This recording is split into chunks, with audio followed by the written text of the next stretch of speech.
মানুষের জীবন এখন এতটাই ব্যস্ততা আর একঘেয়েমিতায় পরিপূর্ণ হয়ে থাকে যে মানুষ একটু সুযোগ খোঁজে যে কখন একটু আনন্দ করব, কখন একটু প্রাণ ভরে বাঁচব। সকলের কথা বলতে পারবো না, তবে হ্যাঁ, আমরা একটু সুযোগের অপেক্ষাতেই থাকি। কখন একটু বাইরে যাব, কখন একটু ঘুরবো ফিরবো আর প্রাণ খুলে একটু বাঁচবো। তো ২৬শে ডিসেম্বর সন্ধ্যাবেলায় আমরা রেডি হয়ে বেরিয়ে গেছিলাম কৃষ্ণনগর চার্চে। তো চলো পুরো ভ্লগটা তোমাদের সাথে শেয়ার করি। ওখানে গিয়ে আমরা কী কী করলাম তোমাদের সাথে পুরোটাই শেয়ার করছি। তো চার্চের ভিতরে যাওয়ার আগে পুরো রাস্তাটা কিন্তু এরকম আলো দিয়ে সাজিয়েছিল, যা দেখতে খুব সুন্দর লাগছিল। আর প্রচণ্ড কিন্তু ভিড়ও ছিল, দেখতেই পাচ্ছ তোমরা। আমরা আস্তে আস্তে এবার চার্চের দিকে এগাচ্ছি রাস্তাটা ধরে। দেখো কি সুন্দর সাজিয়েছে রাস্তাটা, চারিদিকটা খুব সুন্দর লাগছে। প্রথমেই চলে গেছিলাম প্রেয়ার হাউসে। তো চলো প্রেয়ার হাউসের ভিতরের দিকে যাওয়া যাক।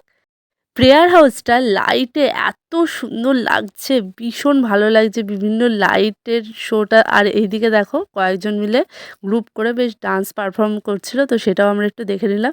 প্রেয়ার হাউসের ভিতরে গিয়ে মাম্মাম সবাইকে মেরি ক্রিসমাস বলছিল, আর ওকেও সবাই মেরি ক্রিসমাস বলছিল, ওকে অনেক আদর করছিল সবাই মিলে।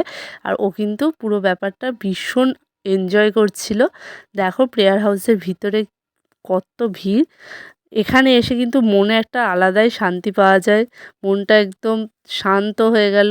খুব ভালো লাগছিল। চারিদিকটা ঘুরে ঘুরে দেখছিলাম। এর আগেও অনেকবার এসেছি। পুরোটা তোমাদের সাথে শেয়ার করলাম। যারা বাইরে থেকে দেখছো তাদের জন্য কৃষ্ণনগর চার্চের ভিতরটা তুলে ধরার চেষ্টা করলাম যতটা পারলাম।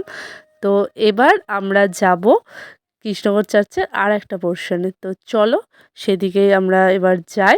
তার আগে দেখো প্রেয়ার হাউসের বাইরে এরকম একটা প্যান্ডেলের ব্যবস্থা করেছে। তো ওটাও কিন্তু দেখতে খুব সুন্দর লাগছিল। তো সেটা দেখে আমরা আবার কৃষ্ণনগর চার্চের আরেকটা পোর্শনের দিকে চলে আসলাম। এখানেও এসে দেখো কত মানুষজনের ভিড়। আর এই ভিতরটা তোমাদের সাথে একটু শেয়ার করে নিলাম। এবার চলে এসেছি এই জায়গাটায়। এখানে যিশুর মৃত্যুর দণ্ডের আদেশ থেকে প্রাণত্যাগ পর্যন্ত পুরো ব্যাপারটাকে তুলে ধরা হয়েছে। এই লেখাগুলো পড়ে কিন্তু মনটা একটু খারাপ হয়ে যায়। এই লেখাগুলো পড়লে মনটা সত্যিই একটু খারাপ লাগে যে কত কষ্ট সহ্য করতে হয়েছে। তো এইটা তোমাদের সাথে একটু একটু করে তুলে ধরার চেষ্টা করলাম, তোমরা দেখে বুঝতে পারবে। মৃত্যুদণ্ডের আদেশ থেকে প্রাণত্যাগ পর্যন্ত পুরোটাই এখানে তুলে ধরা হয়েছে। আর এই লেখাগুলো পড়ে কিন্তু ভীষণ খারাপ লাগছিল। এবার আমরা চলে এসেছি আর একটা প্যান্ডেল করেছিল এখানে। সেখানে ভিতরে পুরো স্পঞ্জ দিয়ে কাজ করেছিল। দেখো এই জায়গাটা একটুখানি দেখে নিয়ে মাম্মাম এদিকে কিনে নিয়েছে বাবলস। আর তারপরে উঠে গেছে দোলনায়। ও দোলনা চড়তে ভীষণ ভালোবাসে। পুজো মেলা ঘাট যেখানে যায় ওর দোলনা চড়া কিন্তু মাস্ট। ও দোলনা চড়তে খুব ভালোবাসে আর খুব মজা পায় দোলনায় উঠে।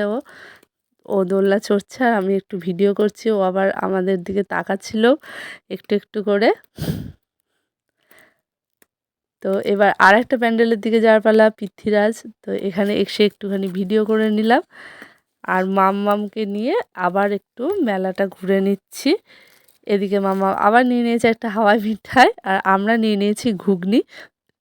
ঘুগনিটা কিন্তু খেতে সত্যিই খুব টেস্ট ছিল। মাম্মাম এদিকে হাওয়াই মিঠাইটা একটু একটু করে খাচ্ছে। এবার বাড়ির দিকে রওনা দেব। তো মেলাটার দিয়ে এবার বেরিয়ে যাচ্ছি আমরা বাড়ির দিকে যাব এবার। কত দোকান বসেছে, খুব মানে জমজমাট মেলা যাকে বলে। এখান থেকে নিয়ে নিলাম বাড়ির জন্য একটু জিলাপি। আর মাম্মাম দেখো এই ভিড়ের ভিতরেও হাঁটার জন্য বায়না শুরু করে দিয়েছে। তো ও কিছুতেই কোলে উঠতে চাইলো না, সেই জন্য ওকে এইটুকুনি হাঁটতে দিতেই হলো। কিছু করার নেই, ও একদমই কোলে উঠতে চাইছিল না। এখানে ও চুপচাপ দাঁড়িয়ে রয়েছে। আমি বলছি কোলে আয়, ও তাও আসছে না। তারপরে আমরা চলে গেছিলাম আর্সেলান বিরিয়ানি, যেটা আমাদের সবথেকে ফেভারিট। বিরিয়ানির প্যাকেটটা নিয়ে চলে গেছিলাম স্টেশনে। ওখানে মা কালীর পুজো হচ্ছিলো, পৌষকালী পুজো। পৌষকালী পুজো উপলক্ষে খুব ভালো ফাংশান হচ্ছিল, অর্কেস্ট্রার হচ্ছিল। তো কিছুক্ষণ দাঁড়িয়ে আমরা সেই ফাংশানটা দেখে নিলাম। আর মাম্মাম এদিকে গান যেই কানে গেছে ওর নাচ শুরু হয়ে গেছে। ও একটু আরামসে নেচে নিল, আর আমি একটু তোমাদেরকে সেটা দেখিয়ে দিলাম। আনন্দ করতে বেরিয়ে আনন্দ করাটাই কিন্তু আসল কথা। তো সেটা একদম পরিপূর্ণভাবে কিন্তু মাম্মাম সেই আস্বাদটা গ্রহণ করে নিয়েছে। দেখো কত মানুষের ভিড় এখানে, আর খুব ভালো অনুষ্ঠান হচ্ছিল, সবাই দাঁড়িয়ে দাঁড়িয়ে দেখছিল। বাড়ি এসে চেঞ্জ করে নিয়ে আমরা বসে গেছিলাম বিরিয়ানি খেতে। তো ব্লগটা এখানেই শেষ করছি। কেমন লাগলো অবশ্যই জানিও, ভালো লেগে থাকলে লাইক করে দিও, নতুন হয়ে থাকলে সাবস্ক্রাইব আর ফলো করে দিও। টাটা।